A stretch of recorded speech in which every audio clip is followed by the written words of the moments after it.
Natagan og kay gayunan ang gagmayng mga patigayon sa Dakbayan sa Talisay nga mas mukita pa subay sa pagbalik sa Talisay City Night Market ug Trade Fair at tubangan sa Talisay City Hall. Ano ang report live ni Pemari Dumabok. Pem.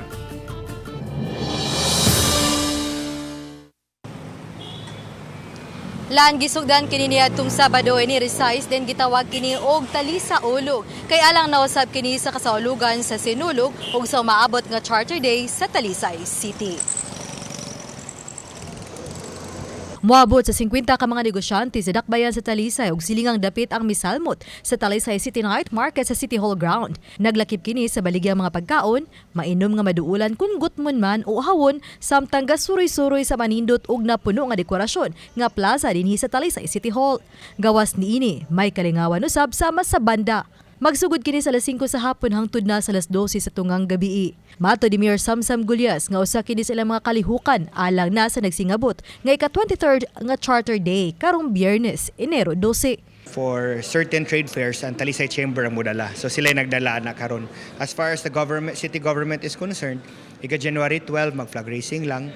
Then kato among bagong ordinansa na muhatag og 20,000 sa 90 years old, 90 to 94, 30,000 sa 95 to 99 ihatag na mo at that time. Then on the 11th na atay ato ang mass wedding. So ang mass wedding nato we have 96 participating couples.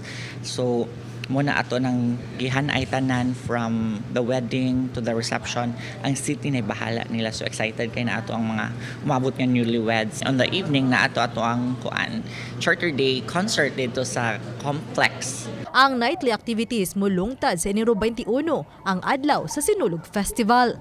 Dinhi sa Poblacion Park, gipadayon na usab ang movie night alang sa Talisaynon din matagabi lain-laing salida ang malantawan sa mga bata ug mga hamtong. Gisiguro usab sa Talisay City Police nga luwas sa mga dapit sa Dakbayan din gipahigayon ang mga kalihukan. This year will have border control, yung mapagta natang border control, most especially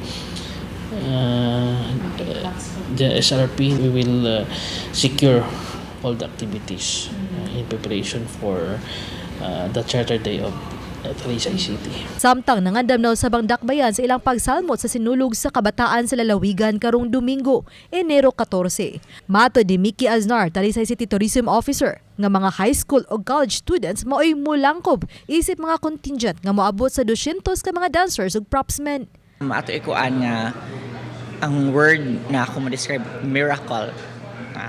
Kana siya. It's all about the miracle of the love of Santo Niño for us Talisaynos. Kanang hangyo na mi sa amo ang very supportive DepEd nga tabangan mi sa schedule sa mga bata. And then nakatap sa Talisay City College nga very supportive sa kayo si Sir, Dr. Richard ug si Sir Arden. Kung hangyoon ta mayor nga mosayaw panahon unya sa I think Gwen already made her statement. mas follow na ta. Yes, we are under the province of Cebu.